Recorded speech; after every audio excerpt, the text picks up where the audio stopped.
Are you crazy? Or are you just mad?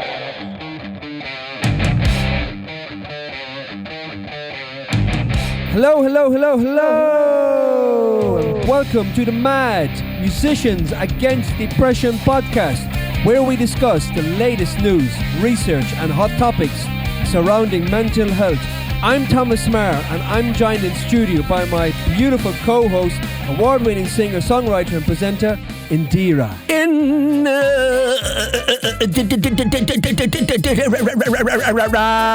Indiraa. Where is she? Where is she? Where is she? Where isn't she? Where isn't she? I don't know. Why? You don't know? I can't Find see out and her tell me, will anywhere. you? Where is that mooch? I don't know where the Oh, the mooch is in the stable, isn't it? Yeah. I don't know where Well, it the wasn't there mooch the other day. is. Yeah, hello, Indiraa. Hi. Hello. Hello, everyone out there. Yes, hello everybody, and welcome to another episode of Mad Podcast Season 2, Episode 49, one away from the half century. One to go. Our One special to go. edition coming up very soon. How is it, Indiraa? Oh, so good, because it's raining today, so the gods are watering all the plants for us, and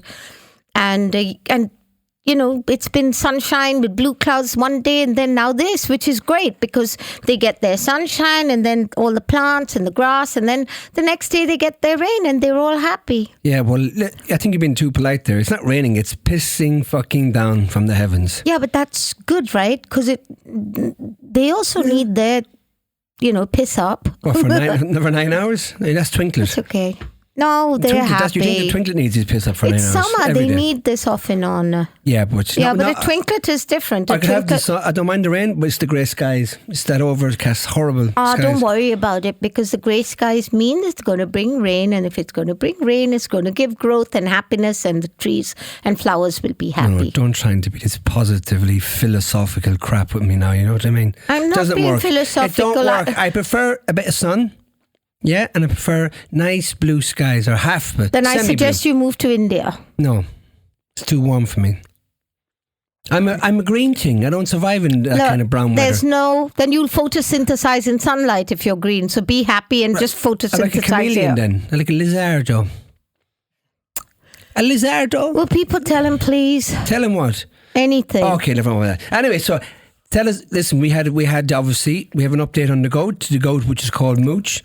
Within less than 24 hours of the goat being on the property, it disappeared. Yeah, it was the went disappearing. AWOL. It was the greatest of all time feat. It just disappeared. It was a scape goat. God, he's been rehearsing that for the last 24 hours, I bet. So the goat disappeared, folks. Disappeared from. It went to the neighbours, yeah. Half the day it went to 42 acres of land. So we scoured all the 42 acres. We couldn't find her, but she did end up on the farm across next door. And Julie called and said, "We have a goat belonging to you," and she said her name is Mooch. Yeah. So we knew it was you. It was her. me, yeah. And we got her back, and now she's in stable condition. Oh, she's now reunited with India, her friend, her buddy. Another goat, of course. Yeah, they're bonding, aren't they? Yeah. And they're getting treats of what are they eating? They're getting willow from Willow Farm. Willow tree. They're eating the willow tree because apparently they love willow tree. Yeah. And apparently their favourite tree is the ash tree. Yeah. No, I didn't say a hash. I'm not going to be rolling up giants and giving to them. No, I said ash tree. But that's what they wanted. I told them it was hash, and they were like, "Oh, peace, buddy, you go, man." Yeah. I wonder where she had that swagger from. Yeah. Yeah. I thought she was happy to see me. Yeah. Well, you do know that if they go to Goa, they can get it anywhere they want. Even instead of air, you get weed. Yes. You ask for fresh air, and they go, "No, man." No, man. We want you to weed, man. Yeah.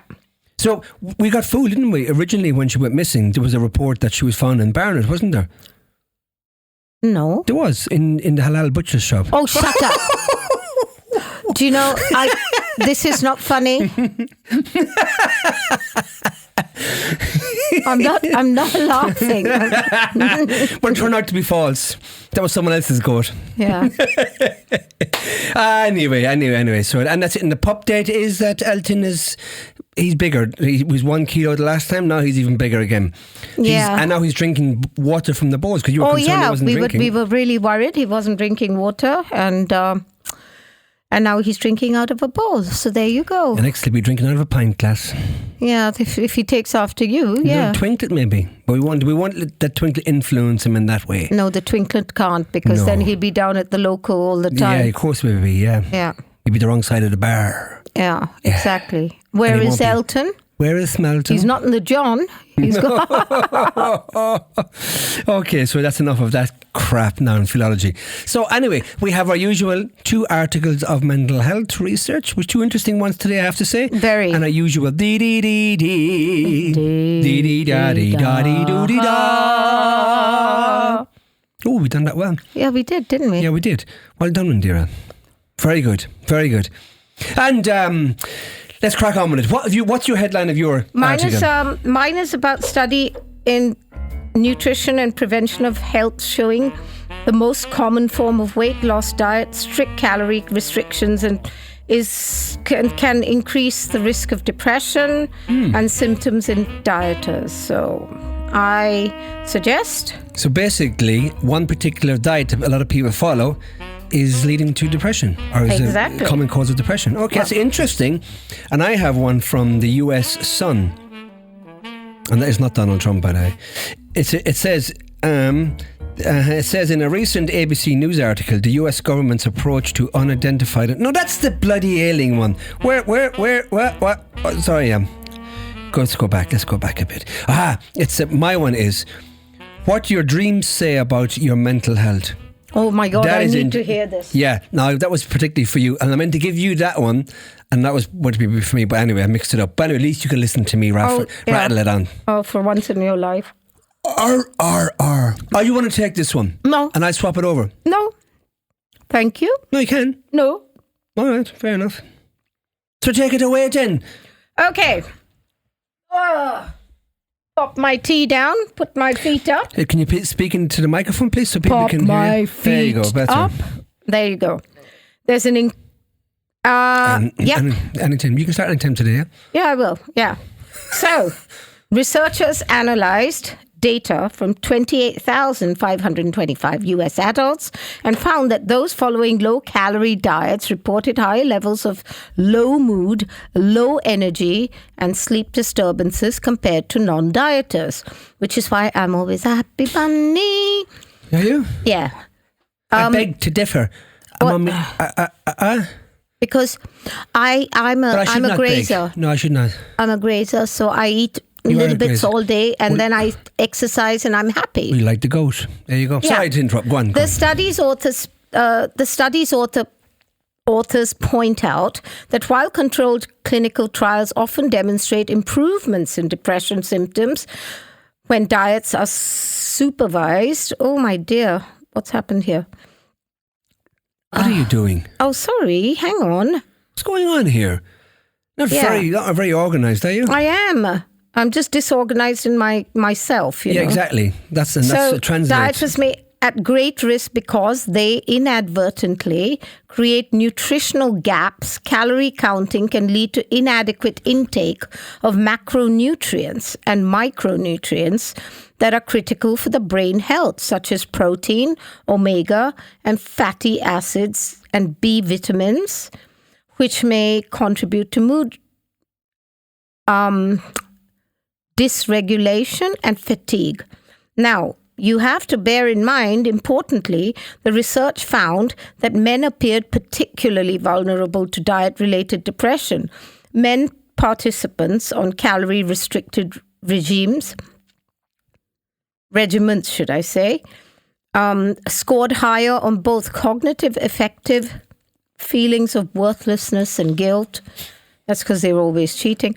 Because they're just worthless, so just say it, go on. And somatic fatigue, sleep disturbances, dimensions of depression. The authors speculate that this could be due to higher baseline calorific needs in men, making severe restrictions more physiologically stressful and potential social stigma around dieting and expressing emotional distress. Yeah, it's true. Men don't talk about diets very much. No. And they do need a lot more than women in terms of the calorific intake, isn't it?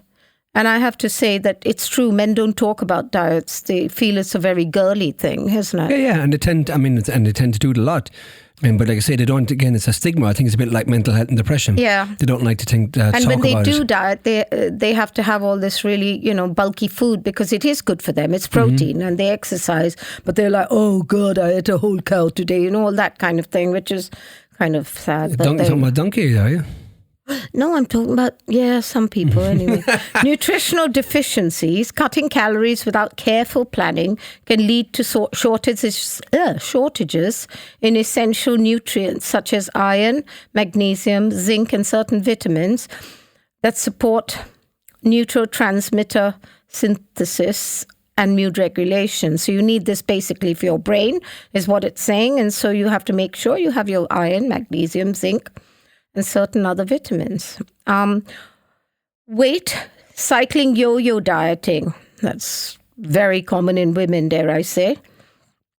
Repeated cycles of weight loss and regain can increase psychological stress and feelings of failure, which are known as risk factors for depression. I think women do a lot of yo-yo dieting. For sure. Yeah. Women tend to send more for the psychological adverse effects of dieting. As you know, bulimia and... Yeah, absolutely. I mean, when I was a tennis player, I had real issues with eating and having to throw up because, oh my God, I can't be the fattest girl on the tennis circuit, Yeah. And there's more peer pressure for women, I think. My God. And Indian women are slightly built. So, it can be really difficult. Yeah. Now, hormonal impacts, severe calorific deficits alleviate... Oh my God, this thing keeps flying away. Alleviate cortisol and other stress hormones, which in turn disrupt your sleep, your appetite, and overall emotional well-being. And sleep, we all know, is really important. You need to get your 7 hours. Now, mental health experts caution that these findings do not mean all calorie-counting diets are inherently harmful. Rather, they highlight the importance of a balanced, nutrient-dense approach to weight management. So practical recommendations include, now please listen in, guys, priority whole, minimally processed foods. Emphasize on lean proteins, healthy fats, including your omega-3 sources like oily fish and flax seeds, complex carbohydrates, vegetables and fruits, whole grains to meet micronutrient needs. We put a lot of all this in our diets, don't we? You cook with all that. And we supplement things as well, so we're getting... So it wouldn't be short don't of forget anything. to take your vitamins if you're not having all these things, guys. Now, keep track of mood, sleep quality, and energy levels, and consult a mental health professional if persistent low mood or, why is this doing this? Bear with me. There's a bear with you. Where is he? Where is he? I don't see him. Sorry, but I seem to have lost my bearings. Loss of interest emerges. Okay, now, adopt a moderate calorific deficit. Instead of drastic cuts, aim for a gentle 10 to 20% reduction for maintenance calories, which may reduce the risk of nutrient deprivation and hormonal dysregulation. I think this is difficult for women because it's all or nothing kind of attitudes. Anyway, incorporate regular physical activity. This is very important. Exercise is not only critical for weight loss, but also supports the release of endorphins and neurotrophic. Is that right? Yeah, neurotrophic, yeah. It goes again.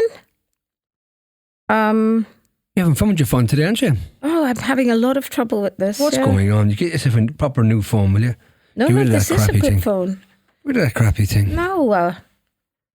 Oh, God, what is happening to me? Somebody help me. Right there. Okay. Yeah. Okay. Exercise is not only critical for weight loss, but also supports the release of endorphins and neurotrophic factors that promote resilience against depression. I can vouch for this one because I think every time I do my exercise, I come back a happier person. True. And I also feel more like an achiever. Yeah, if that makes sense. Yeah.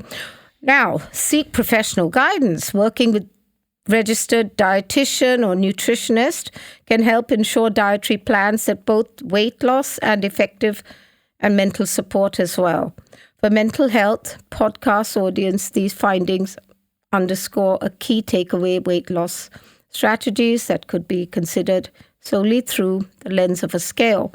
Diets that neglect psychological well-being or nutritional adequacies run the risk of trading health problems for another. So you're just, losing weight and getting some other problem, which is no good.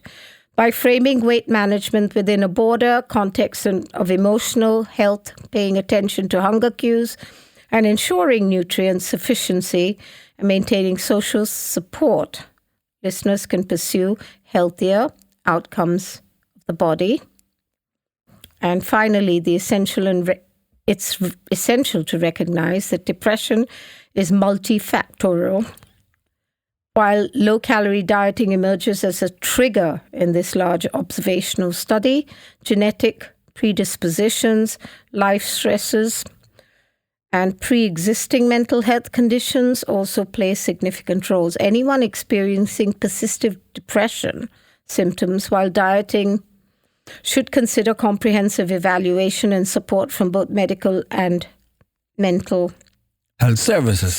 Yeah, very good article. I think it's very important there because if you're dieting, you're going to diet for the right reasons. If you're overweight, of course you should diet because there's obviously a lot of health benefits to that and of course psychological benefits. But on the other hand, if you're dieting because you've got a poor self-image of yourself, then you've got an issue there. Then you've got an issue, and the likely chances are that if you're not addressing that issue and you're dieting on top of that, you're going to exacerbate your depression and fall into worse issues, probably go into bulimia, anorexia or something if you're not already in that. So you're not doing it for the right reasons at all. Exactly. Anyway. So dieting is it's a process. It has to be done the right way and it has to be done slowly. And for the right reasons. But you and I both were quite chubby kids, so I was fat when I was growing up, of course, and I was bullied because of it. So was I, and I think we both grew up putting a lot of pressure on ourselves to lose weight. And I know I'm constantly keeping my weight to a certain level, and I know I'm now 5 pounds over my usual weight. And it's better to be that way than under. Yeah, but it's just sometimes I think, oh my God, why can't I lose the last 5 points? And I think, you know what? I'd rather be happy than lose those 5 pounds. Yeah, exactly. I mean, there's no price in happiness. No one would say, okay, you're overweight. No, I'm average, and that's that. I don't have a supermodel's figure. If you want to be, it's better to be fit and overweight than underweight and not fit. Exactly. I mean, for me, fitness is... And in mental health, of course, it's a very complex thing. What it mentions there, it's a multifaceted thing. There's so many different things. You should, if anyone is going to consider losing weight, they need to understand why be sure of the reasons why they're doing it in the first place and seek proper advice from a nutritionist. And if, along with that, maybe see a mental health therapist as well to make sure that you're doing it for the right reasons.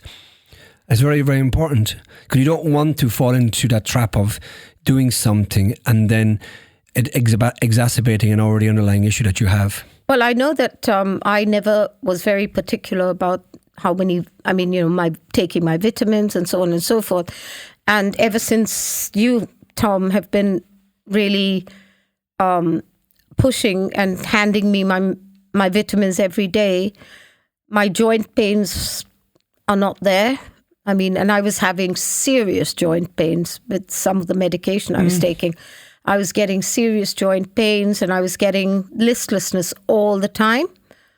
And I know when I do take my medication in the morning, I have slight listlessness, but it just lifts. Yeah. Exactly. And if you weren't giving me these things, I'd have... You remember when I started on my medication, I'd say my bones are aching, my body's aching, my body... True. It's all gone now. Oh, obviously I'm a qualified nutritionist myself before the mental health, but I know the benefits of doing from supplement your diet because people say, "Oh, I don't need it." Yes, you absolutely need it, because there's a difference between supplementing what your daily recommendations, what your needs are, and what you need for optimal health. Absolutely. You need a huge amount more, and you're never going to get that from food. Absolutely. You're never going to get that from food. That's why supplementation is very, very important. I mean, EPA and DHA fish oils. How much do people get that each day in their diet? Very, very little. And the optimum amount of that is many grams. So you're going to have to eat probably tons of fish or other foods that are rich in those nutrients to get the optimal amount. And all you could do is supplement it. So supplementation is very, very, very important. The right things. Yeah, and I think, throw in fish into your diet regularly. I don't mean fried fish and chips, but try and eat fish fresh as fish. often as you can. Tuna's good. Yeah. And, tuna's good, and haddock and salmon, all the things you like, pilchards. Yeah. If you like them, whatever. I mean, I don't like necessarily like pilchards, but, they're good for you. Yeah, but I mean, very good for you. I cook fish at home for us, don't I? Yeah. Yeah, I mean, regularly. You do indeed. Okay, let's move on now. And I've got mine. So it's all my articles. It's all about him now, guys. It's all Here about we me. go again. It's all about dreams. Dreams will come true. Dreams. Dreams. We got a bit of a harmony going on there, actually. Okay, what your dreams say about your mental health. Yes, okay. Bugger all. A recent study highlights a significant connection between the emotional tone of our dreams and our mental well-being. This is very important to you. Participants who experienced more positive dreams reported greater peace of mind during their waking hours, while those with negative dreams tended to experience higher levels of anxiety. You can relate to that, I'm sure, with your nightmares you've been having. The research involved 44 individuals maintaining dream diaries over 3 weeks, noting the emotions associated with their dreams. Findings suggest that our ability to regulate emotions while awake may influence the positivity of our dreams. So there you go. That's important, isn't it? Yep. I think what you see so regulating emotions while we're awake influences our dreams. I've always said that because we store our emotions and they relate to obviously memories and translate to dreams at night. Lead researcher Miss Pillarin Sika emphasises that understanding dream content requires assessing well-being independently of mental illness symptoms. She notes a unique link between dream affect and factors like peace of mind and anxiety rather than general well-being measures. It's interesting. Well, it's taking me off the page. 1 sec. Oh, look, now yours is doing it. Mine's doing got that a as link well. and I don't want to press on the link. These insights imply that monitoring dream patterns could offer valuable perspectives on one's emotional health and the effectiveness of therapeutic interventions. For those interested in delving deeper into the relationship between dreams and mental health, here are some recommended readings. A Little Course in Dreams, which is £13.53. Okay. Dreams, Creativity and Mental Health, which is £19.68. Sigmund Freud's Freud, The Interpretation of Dreams by Laura Marcus, $2.99. These resources offer diverse perspectives on dream analysis and its implications for mental well-being. Oh, that's really, really good. I like that one. Did you resonate with that? I do. Because you've been having some nightmares recently, haven't you? No, very recently I've had a few, but I do realise I have been thinking about it, and I know this particular time of the year, and it was soon after my mum's death anniversary that I was getting slightly, and I tried very hard not to. I was trying really hard not to get depressed on it or think about it, because I've been in a really good place for the last few months. True. So I said, no, I'm not going to do this. I can't do this. I have to really work hard. I've got to get this right. And it was trying not to think about it. I think I put a lot of pressure on myself, and subconsciously those brain patterns are saying, this is the time of the year. Subconsciously I was reacting somewhere, and I was thinking about Joey and my mom and this and that. And then I was dreaming about these things in very odd way as well, like in a sort of semi-nightmarish thing. So I've kind of worked it out, and I try and think positively in the day. But I've always said that. I mean, that's always been my belief.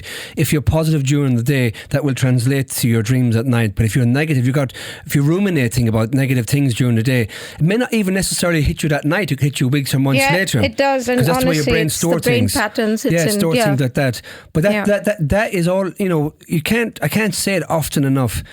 And underline it often enough. How about a positive mindset is very, very important. And it's easier said than done. It's not the easy thing. But working on that and developing a positive mindset has so many, obviously, benefits to it.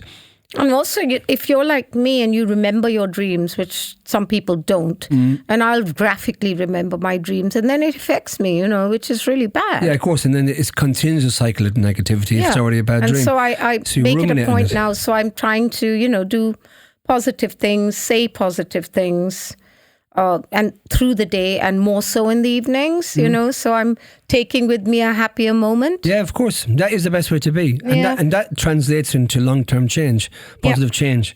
Very, very good. Well, now we've got a D.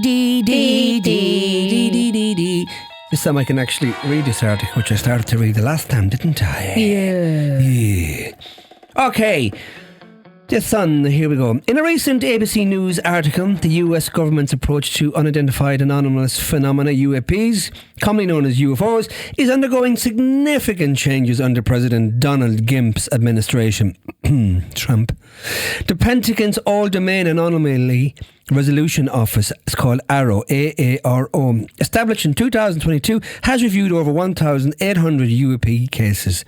While most have been attributed to balloons, drones or natural phenomena, several dozen remained unexplained despite thorough analysis. President Gimp, who previously expressed skepticism about UFOs, has now pledged radical transparency across the government. This includes ordering the release of all remaining classified files related to the assassination of President John F. Kennedy Jr. UFO enthusiasts and bipartisan lawmakers are advocating for similar declassification of extraterrestrial related documents to address public curiosity and reduce conspiracy theories. The AARO is enhancing its efforts by hiring additional personnel and investing in automated security review software to facilitate the release of currently classified materials without compromising sensitive information. This initiative aims to increase transparency and public trust in the government's handling of UAP investigations. For mental health professionals, this is interesting. This shift towards openness may alleviate public anxiety and speculation surrounding UFOs, promoting a more informed and less conspiratorial disclosure on the subject. Now, people wonder why we talk about UFOs in this thing. It's very important for mental health. There you go. Isn't that good? Now, what do you think about this JFK thing? Huh? What do you think about the JFK thing then? My opinion, he was assassinated. Yes, that I know. Yeah, but that's it. But that is the conspiracy, isn't it? I mean, sorry, that's not what I meant. I meant he was assassinated by the government. Of course he was. By the American government. I think CIA were involved in that. So you don't think that the patsy, what's his name now? What was the poor guy who got done for it?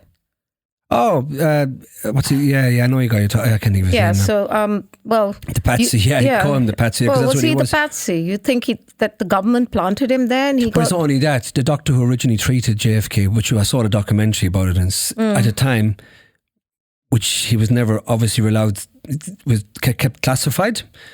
Was until recently declassified. There was 2 gunshot wounds, one from the back and one from the front. Yeah, that's what I heard as well. So from the bushes didn't really make it. So it couldn't have been a single shooter. Oh, there you go. So, yeah, it's obvious that the government had him assassinated. And the reckon was because, one theory is, I don't know if it's true or not, but he was on the verge of declassifying information about UFOs. He was a big advocate of getting that information out to the public. Well, and also don't forget JFK and Robert and his brother were both having an affair with Marilyn Monroe, and they was... the pillow talk was going backwards and forward between the 2 brothers and with Marilyn Monroe.